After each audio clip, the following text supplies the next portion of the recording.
Hello students, welcome back to my channel. आज हम एक नया टॉपिक लेके आए हैं आपके लिए। The energy of the electron according to Bohr. Bohr model of an atom का एक पार्ट है इलेक्ट्रॉन की energy. According to Bohr, electron जब एक पर्टिकुलर ऑर्बिट में मूव करता है तो उसकी एक पर्टिकुलर एनर्जी की वैल्यू होती है। अगर वो उस ऑर्बिट को चेंज करके सेकंड ऑर्बिट में जाता है तो उसकी एनर्जी की वैल्यू बदल जाती है। वो अगर थर्ड ऑर्बिट में जाता है तो उसकी एनर्जी की वैल्यू कुछ और होती है। एक्चुअली वो एनर्जी जो है उस इलेक्ट्रॉन की ना होके उस ऑर्बिट की एनर्जी होती है। कहने का मतलब यह है इलेक्ट्रॉन की वो एनर्जी तब होगी जब वो एक पर्टिकुलर ऑर्बिट में होगा, तो वो एनर्जी उस ऑर्बिट और उस इलेक्ट्रॉन की कंबाइंड एनर्जी आप कह सकते हो। सेकंड ऑर्बिट में जाएगा तो उसकी एनर्जी की कुछ और वैल्यू होगी, थर्ड ऑर्बिट में जाएगा तो उसकी एनर्जी की कुछ और वैल्यू होगी। यानी इलेक्ट्रॉन की एनर्जी परमानेंटली फिक्स नहीं होती है, वो वैल्यू बदलती रहती है हर अलग अलग ऑर्बिट में जाने के साथ साथ। पर कहीं आप कंफ्यूज मत हो जाना इलेक्ट्रॉन की एनर्जी और इलेक्ट्रॉन के चार्ज को लेके। इलेक्ट्रॉन का चार्ज एक अलग वैल्यू है। यहां पे हम पढ़ेंगे कि इलेक्ट्रॉन की एनर्जी होती है और उसकी वैल्यू नेगेटिव साइन से दिखाई जाती है।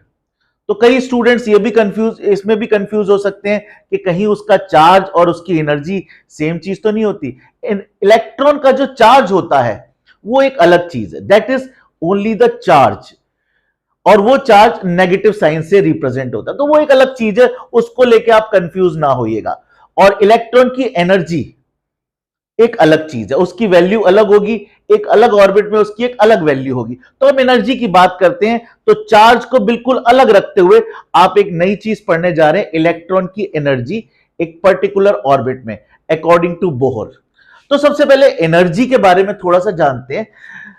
केमिस्ट्री में हम बहुत सारी एनर्जीज के बारे में पढ़ते हैं, जैसे आयनाइजेशन एनर्जी, आयनाइजेशन एंथैल्पी उसे कहते हैं, आयनाइजेशन एनर्जी भी कह सकते हैं, इलेक्ट्रॉन गेन एंथैल्पी भी कह सकते हैं। मतलब एक इलेक्ट्रॉन गेन एंथैल्पी एक अलग एनर्जी होती है, हाइड्रेशन एंथैल्पी एक और एनर्जी होती है, तो ऐसी लेटिस एंथैल्पी एक और एनर्जी होती है। तो ऐसी कई एनर्जीज होती हैं, लेकिन स्टूडेंट्स कंफ्यूज होते हैं कि भाई ये एनर्जी एब्जॉर्ब होगी या रिलीज होगी। अगर किसी बच्चे से पूछा जाए रैंडमली कि आयनाइजेशन एनर्जी एब्जॉर्ब होती है या रिलीज होती है, तो रटा रटा आंसर वो दे सकता है कि भाई वो एब्जॉर्ब होगी। कई स्टूडेंट्स कह देते हैं नहीं वो रिलीज होगी। But what is the actual concept behind it? Electron gain enthalpy absorb होती है, रिलीज होती है। हाइड्रेशन एंथैल्पी एब्जॉर्ब होती है, रिलीज होती है। सेकंड पॉइंट अगर उठाएं हम, तो हर एक एनर्जी के आगे साइन लगा होता है, पॉजिटिव या नेगेटिव। नेगेटिव वैल्यू भी हो सकती है, पॉजिटिव वैल्यू भी हो सकती है। ये किस पे डिपेंड करता है भाई? इसके पीछे भी एक लॉजिक है। मतलब आपको रटने की जरूरत नहीं है कि वो पॉजिटिव होती है, नेगेटिव होती है, वो रिलीज होती है या एब्जॉर्ब होती है। नहीं, इसके पीछे एक लॉजिक है, एक कंसेप्ट है। क्या वो एब्जॉर्ब होगी, क्या वो रिलीज होगी? तो एक प्रॉपर लॉजिक के थ्रू ही डिसाइड होता है कि वो एब्जॉर्ब होगी या रिलीज होगी, या वो नेगेटिव होगी या पॉजिटिव होगी। तो उसके लिए एक छोटा सा कंसेप्ट हम पढ़ेंगे कि कब कोई एनर्जी एब्जॉर्ब होती है और कब कोई एनर्जी रिलीज होती है। तो जितनी भी एनर्जीज के बारे में हम केमिस्ट्री में पढ़ेंगे, बहुत सारी एनर्जीज हम periodic table, periodic properties chapter में हम पढ़ेंगे, तो वहां हमें पता चलेगा कि एनर्जी कब एब्जॉर्ब होती है, कब रिलीज होती है। यहां पे उसका कंसेप्ट हम समझते हैं कैसे। जैसे ये आप मान लीजिए कि कोई भी दो स्पीसीज इस नेचर में जब पास आती हैं, वो एक दूसरे को अट्रैक्ट कर रही हो और वो पास आती हैं, तो एनर्जी रिलीज होती है। फॉर एग्जाम्पल, ए और बी स्पीसी जब पास आ रही हैं, जुड़ रही हैं, तो एनर्जी रिलीज हो रही है। एनर्जी रिलीज हो रही है मीनिंग कि हमें प्रोडक्ट साइड पे एनर्जी मिल रही है। ठीक है, तो कभी भी दो स्पीसीज पास आएंगी तो एनर्जी रिलीज होगी। फॉर एग्जाम्पल, एक एटम एक इलेक्ट्रॉन को गेन करेगा तो एनर्जी रिलीज होगी। दो आयन एक दूसरे के साथ जुड़ेंगे तो एनर्जी रिलीज होगी। तो पहला कंसेप्ट यह है कि दो स्पीसीज जब एक दूसरे के पास आती हैं तो एनर्जी रिलीज होती है। तो ये तो डिसाइड हो गया कि चलिए दो स्पीसीज जब एक दूसरे के पास आती हैं, उनके बीच का डिस्टेंस कम होता है तो एनर्जी रिलीज होती है। वो एनर्जी रिलीज कौन करता है? उन स्पीसीज की जो खुद की एनर्जी होती है वो एनर्जी रिलीज होती है और वो उन स्पीसीज की एनर्जी कम होती जाती है। तो ये बात क्लियर हो गई। सेकंड पॉइंट, अब उस पे साइन कौन सा आएगा, नेगेटिव या पॉजिटिव? तो उसकी वैल्यू को, उस एनर्जी की वैल्यू को हम नेगेटिव साइन से डिनोट करेंगे। वो नेगेटिव साइन सिर्फ ये बता रहा है कि एनर्जी रिलीज हो रही है। ये थर्मोडायनेमिक्स का कंसेप्ट है। सेकंड पॉइंट, हम जब एक पर्टिकुलर स्पीसी में से किसी स्पीसी को अलग करते हैं या एक स्पीसी को दो हिस्सों में तोड़ते हैं या दो स्पीसी जो एक दूसरे को अट्रैक्ट कर रही हो उनको दूर करते हैं, तब हमें एनर्जी देनी पड़ती है, मतलब एब्जॉर्ब करानी पड़ती है, यानी एनर्जी को रिएक्टेंट साइड पे रखना पड़ता है इस तरह से। तो जब एनर्जी एब्जॉर्ब होती है तो स्पीसीज दूर होती हैं और प्रोडक्ट में हमें स्पीसीज दूर मिल रही है, और वो जो एनर्जी होती है जो एब्जॉर्ब होती है वो पॉजिटिव साइन से शो की जाती है। ठीक है, तो स्टूडेंट्स इस पॉइंट को नोट कर लीजिए। ये अब हम यूज करेंगे इलेक्ट्रॉन की एनर्जी को पढ़ते हुए।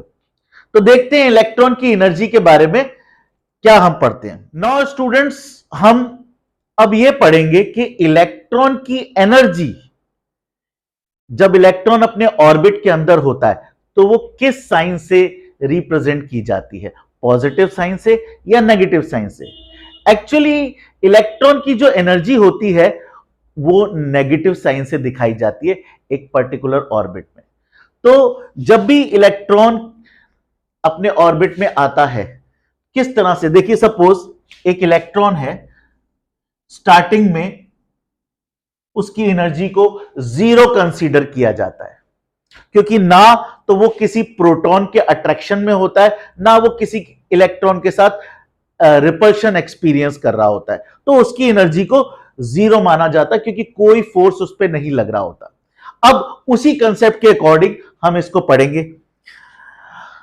इलेक्ट्रॉन जब एक पर्टिकुलर ऑर्बिट में आता है, when it is in the influence of attraction of the proton, तो इलेक्ट्रॉन प्रोटॉन के पास आ रहा है। जैसे ये पास आ रहा है तो उसी कंसेप्ट के अकॉर्डिंग जब दो स्पीसीज पास आती हैं तो एनर्जी रिलीज होती है। हमने एज्यूम किया था कि इलेक्ट्रॉन की एनर्जी 0 है, तो इलेक्ट्रॉन जब प्रोटॉन के पास आ रहा है तो एनर्जी को रिलीज करेगा। तो स्टूडेंट्स, अगर इनिशियली अगर इस इलेक्ट्रॉन की एनर्जी 0 थी और उसके बाद प्रोटॉन के पास आने पर यह एनर्जी को रिलीज कर रहा है, तो अब इसकी एनर्जी नेगेटिव चली जानी चाहिए। सपोज इलेक्ट्रॉन ने x जूल एनर्जी रिलीज करी और इनिशियली उसके पास 0 एनर्जी थी, तो अब उसकी एनर्जी की वैल्यू क्या हो जानी चाहिए, -x। फॉर एग्जाम्पल एज्यूम कर लेते हैं कि इलेक्ट्रॉन की एनर्जी इनिशियली 0 थी और उसने 10 जूल एनर्जी मान लीजिए रिलीज कर दी, तो उसकी एनर्जी कितनी हो जाएगी, -10। एक्चुअली -10 होती नहीं है, पर हम एज्यूम कर रहे हैं कि अगर उसने 10 जूल एनर्जी लूज करी तो उसकी एनर्जी -10 हो जाएगी।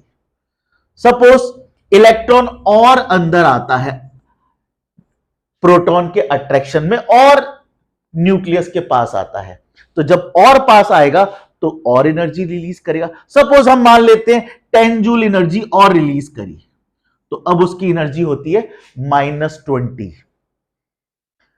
सपोज और अंदर आता है, फिर उसने एनर्जी रिलीज करी -30, और अंदर आता है और 10 जूल रिलीज कर दी -40। ऐसा कुछ नहीं है कि ये 10 जूल एनर्जी रिलीज करे, ये हम एज्यूम कर रहे हैं कि जब इलेक्ट्रॉन अंदर आएगा यानी न्यूक्लियस के पास आएगा, प्रोटॉन के पास आएगा, तो दो स्पीसीज जब पास आती है तो एनर्जी रिलीज होती है। तो उसी कंसेप्ट के अकॉर्डिंग एनर्जी रिलीज होती जा रही है। इनिशियली एनर्जी 0 थी, तो रिलीज होने के बाद उसका एनर्जी का लॉस होगा तो नई जो एनर्जी होगी वो नेगेटिव साइन से ही रिप्रेजेंट होगी। तो ये एनर्जीज की अलग अलग वैल्यू है। यहां पे हमें यह भी देखने को मिल रहा है कि बाहर वाले ऑर्बिट में एनर्जी की जो वैल्यू है वो ज्यादा है अंदर वाले ऑर्बिट से। इस ऑर्बिट की एनर्जी और अंदर वाले ऑर्बिट से ज्यादा है और इस ऑर्बिट की एनर्जी और अंदर वाले ऑर्बिट से ज्यादा है, यानी कि इलेक्ट्रॉन जैसे जैसे जैसे जैसे अंदर आता जा रहा है वो एनर्जी को लॉस करता जा रहा है।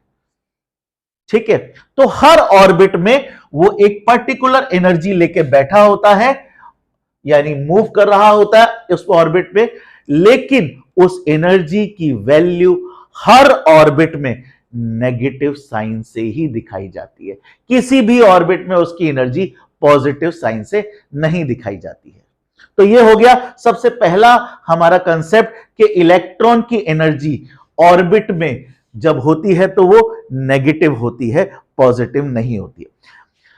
तो स्टूडेंट्स आते हैं नेक्स्ट पॉइंट पे कि इलेक्ट्रॉन की एनर्जी क्या होगी। बोहर ने इलेक्ट्रॉन की एनर्जी के लिए एक फॉर्मूला दिया था और उस फॉर्मूले के अकॉर्डिंग उसकी वैल्यू निकाली गई थी। यह तो बात हमने डिस्कस कर ली कि इलेक्ट्रॉन की एनर्जी ऑर्बिट में नेगेटिव साइन के साथ रिप्रेजेंट होती है, तो बोहर का फॉर्मूला भी स्टार्ट होता है नेगेटिव साइन के साथ। तो -k² 2π² me⁴ divided by n² into z²। k क्या है? k is Coulomb's law constant. आपने पढ़ा होगा 1/4πε0, ये k की वैल्यू होती है। और m is the mass of the electron, e is the charge of the electron, h is Planck's constant, z is the atomic number of the atom या element जिसके ऑर्बिट में इलेक्ट्रॉन की energy निकाली जा रही है, n is the number of the orbit, यानी z की वैल्यू 1 होगी अगर हम हाइड्रोजन एटम में मौजूद इलेक्ट्रॉन की एनर्जी निकाल रहे हैं, और अगर वो इलेक्ट्रॉन फर्स्ट ऑर्बिट में मौजूद है तो n की वैल्यू भी 1 होगी।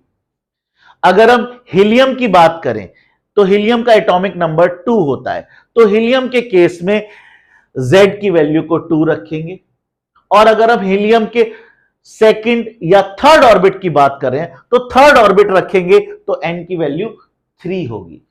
ठीक है स्टूडेंट्स, अब इन सब की वैल्यू रखने के बाद हमें इलेक्ट्रॉन की एनर्जी nth ऑर्बिट में इस तरह से मिलती है, minus, that is very important, -2.18 into 10⁻⁻18 into z² divided by n², joule में यह वैल्यू होती है। अगर हम इस वैल्यू को कन्वर्ट करेंगे इलेक्ट्रॉन वोल्ट में तो यह वैल्यू होगी -13.6 into z² divided by n² electron volt. Electron volt में कन्वर्ट करने के लिए हम क्या रिलेशन यूज करेंगे? यहां पे 1 electron volt is equal to 1.6 into 10⁻⁻19 joule. ये रिलेशन यूज करके हम इस इलेक्ट्रॉन की एनर्जी की वैल्यू जो जूल में होती है उसको हम इलेक्ट्रॉन वोल्ट में कन्वर्ट कर सकते हैं। इसके बाद हमारे पास एक और इलेक्ट्रॉन की एनर्जी की वैल्यू है, that is -1312 into z² divided by n² kilo joule per mole. मतलब अगर हम 1 मोल एटम्स ले रहे हैं और उसमें 1 मोल ओवरऑल इलेक्ट्रॉन्स है तो टोटल एनर्जी 1 मोल इलेक्ट्रॉन्स की इतनी बैठेगी। तो ये स्टूडेंट्स 3 वैल्यूज हैं, 3 अलग अलग यूनिट्स हैं इलेक्ट्रॉन की एनर्जी की। ये इस तरह से हम इलेक्ट्रॉन की एनर्जी निकाल सकते हैं। अब हम देखेंगे कि इलेक्ट्रॉन की एनर्जी फर्स्ट ऑर्बिट में कितनी होगी या सेकंड ऑर्बिट में कितनी होगी। Students, coming on to the next point, हम आते हैं, देखते हैं कि इलेक्ट्रॉन की एनर्जी अलग अलग ऑर्बिट में कितनी होगी।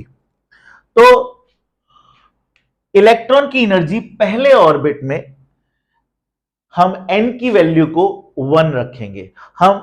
हम यहां पे इलेक्ट्रॉन की जो एनर्जी निकाल रहे हैं वो हाइड्रोजन एटम के अंदर निकाल रहे हैं, इस वजह से हमने z की वैल्यू को 1 रखा है। z की वैल्यू यहां पे 1 है, z स्क्वायर 1 स्क्वायर किया तो 1 आई। पहले ऑर्बिट में n की वैल्यू 1 मानी जाएगी, तो पहले ऑर्बिट में एनर्जी की वैल्यू हो गई -13.6। z भी 1 है और n भी 1 है।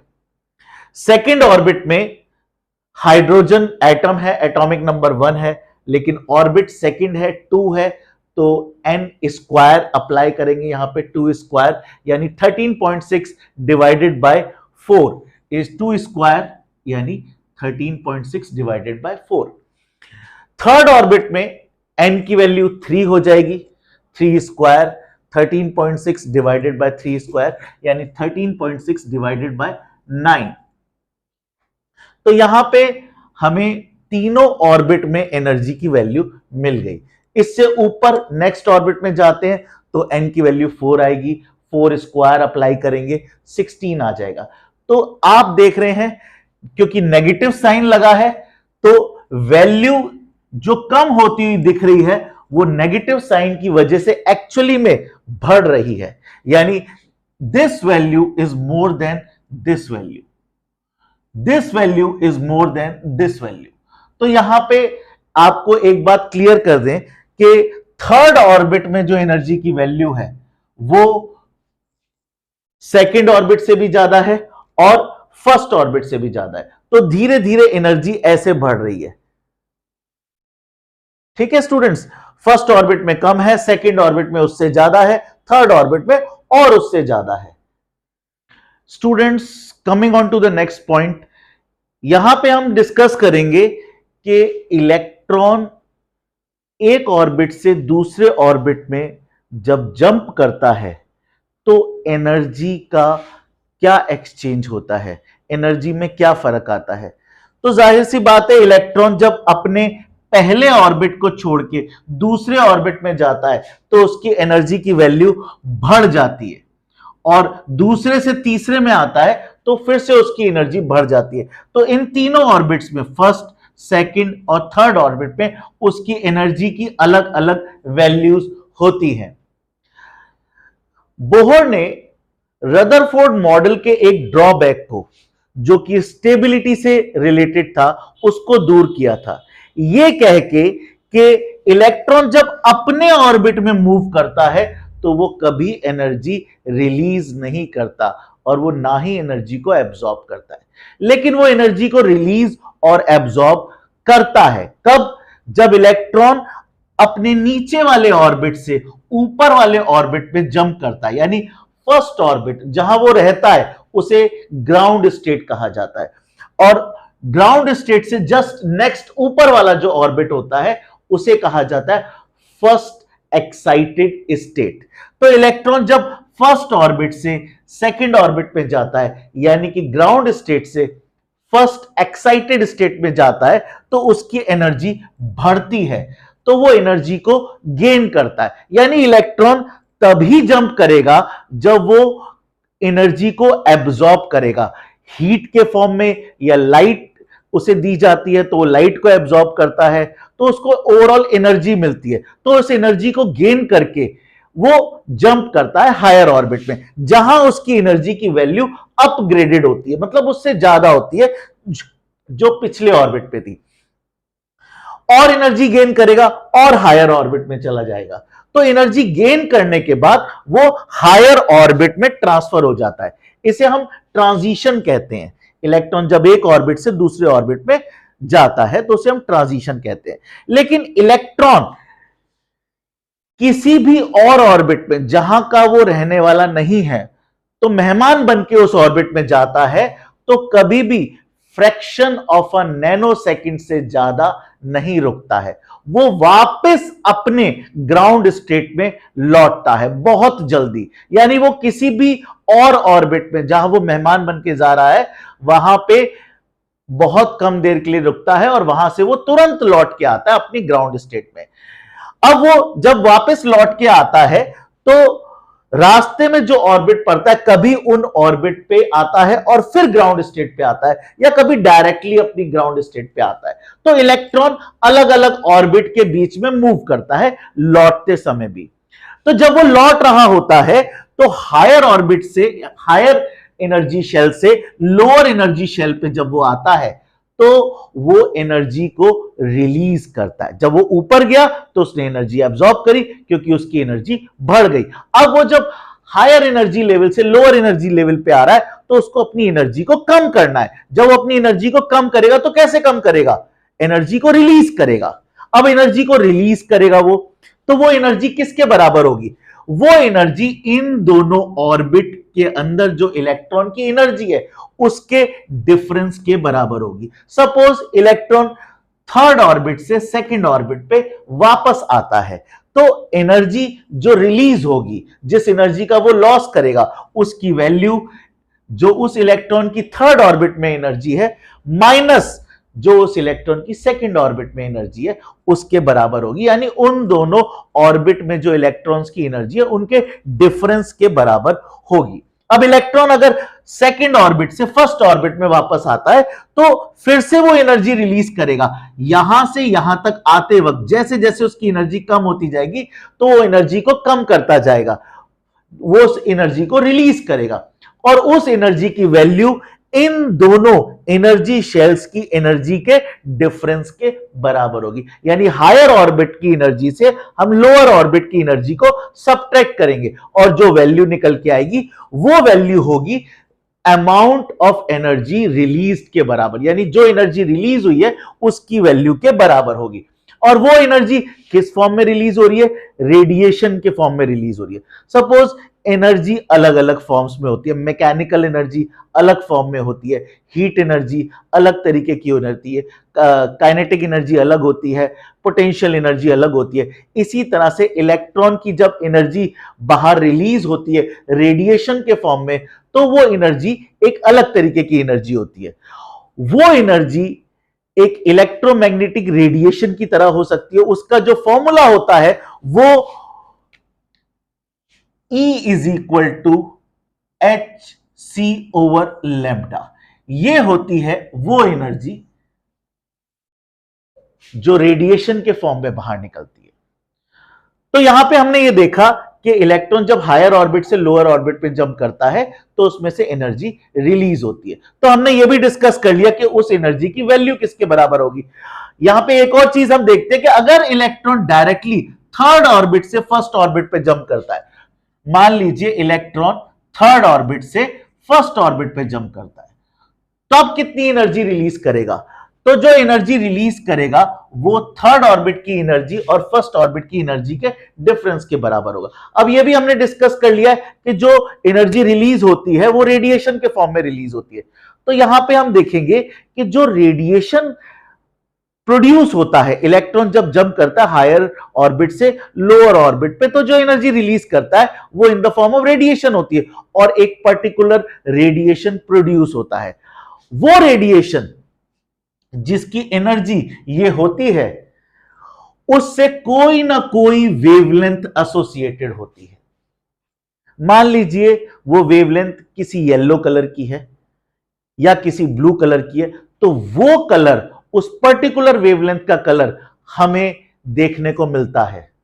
यानी जब इलेक्ट्रॉन हायर ऑर्बिट से लोअर ऑर्बिट पे जंप करता है तो उसकी एनर्जी रिड्यूस होती है और उसकी वैल्यू उन दोनों ऑर्बिट के एनर्जी डिफरेंस के बराबर होती है। जो एनर्जी रिलीज होती है वो in the form of radiation होती है, यानी वो एनर्जी रेडिएशन में बदल जाती है और वो रेडिएशन किसी ना किसी वेवलेंथ से जुड़ा हुआ होता है और वेवलेंथ अलग अलग रेडिएशंस की होती है। मान लीजिए येलो कलर की अलग वेवलेंथ है, येलो कलर्स में भी बहुत सारे कलर्स होते हैं तो उन सब की अलग अलग वेवलेंथ। तो जो पर्टिकुलर वेवलेंथ हमें यहां निकल के आती है हमारी, वो रेडिएशन हमें मिलता है।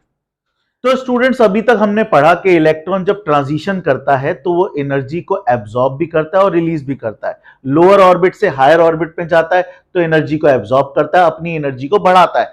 हायर ऑर्बिट से लोअर ऑर्बिट में आता है तो अपनी एनर्जी को कम करता है, यानी एनर्जी को रिलीज करता है। जो एनर्जी रिलीज होती है वो उन दोनों ऑर्बिट की एनर्जी के डिफरेंस के बराबर होती है। और यह भी हमने पढ़ा कि एनर्जी जब रिलीज होती है तो उसकी जो नई फॉर्म होती है वो होती है रेडिएशन एनर्जी।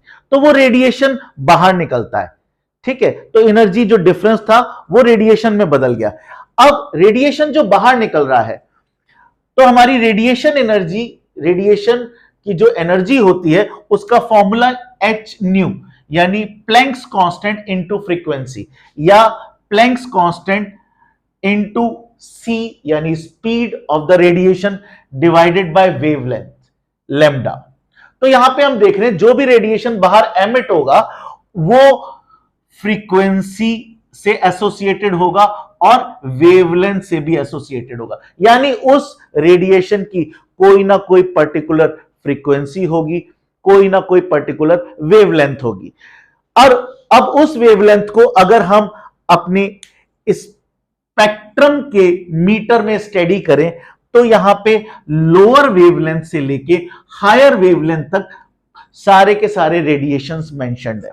अल्ट्रावायलेट रेडिएशन जो कि इनविजिबल होता है, और इंफ्रारेड रेडिएशन, ये दो इनविजिबल होते हैं, और विजिबल रेडिएशन हमारा वायलेट से रेड तक जाता है। तो ये वेवलेंथ किसी भी कैटेगरी में आ सकती है।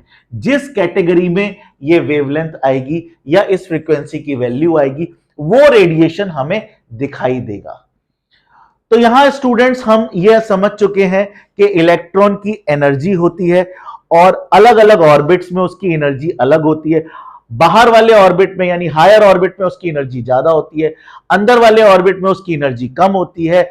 अंदर से वो बाहर जाता है तो एनर्जी को एब्जॉर्ब करता है, बाहर से वो अंदर आता है तो एनर्जी को एमिट करता है। जो एनर्जी एमिट होती है वो in the form of radiation होती है। उस रेडिएशन से जुड़ा हुआ जो वेवलेंथ या फ्रीक्वेंसी होती है वो रेडिएशन हमें दिखाई देता है और वो इस रेंज में कहीं पे भी स्टैंड कर सकता है। एक और बात कि जो एनर्जी ऑफ द इलेक्ट्रॉन होती है उसे नेगेटिव साइन से दिखाया जाता है किसी भी ऑर्बिट के अंदर। ठीक है स्टूडेंट्स, एक और बात मैं आपको यहां बताना चाहूंगा। बोहर ने जब ये इलेक्ट्रॉन की एनर्जी के बारे में बताया तो उसने जो मॉडल दिया था वो उन स्पीसीज के लिए था जिनके पास एक ही इलेक्ट्रॉन होता है, यानी this model is applicable for one electron स्पीसी। For example hydrogen के लिए यह बात सही बैठती है, this model is applicable for hydrogen atom. Helium के पास क्योंकि दो इलेक्ट्रॉन होते हैं तो वन इलेक्ट्रॉन स्पीसी अगर उसे बनाना है तो He पॉजिटिव करना होगा। लिथियम के पास क्योंकि तीन इलेक्ट्रॉन होते हैं तो Li2 पॉजिटिव, और बेरिलियम के पास क्योंकि चार इलेक्ट्रॉन होते हैं तो Be3 पॉजिटिव। तो ये स्पीसीज वन इलेक्ट्रॉन स्पीसीज है जिनके लिए हम ये फॉर्मूला एप्लीकेबल मानते हैं और इनके बारे में हम पढ़ते हैं। ठीक है स्टूडेंट्स, अगर आपको ये कंसेप्ट समझ में आया हो, अच्छा लगा हो तो वीडियो को जरूर लाइक करिएगा, सब्सक्राइब करिएगा। Thank you.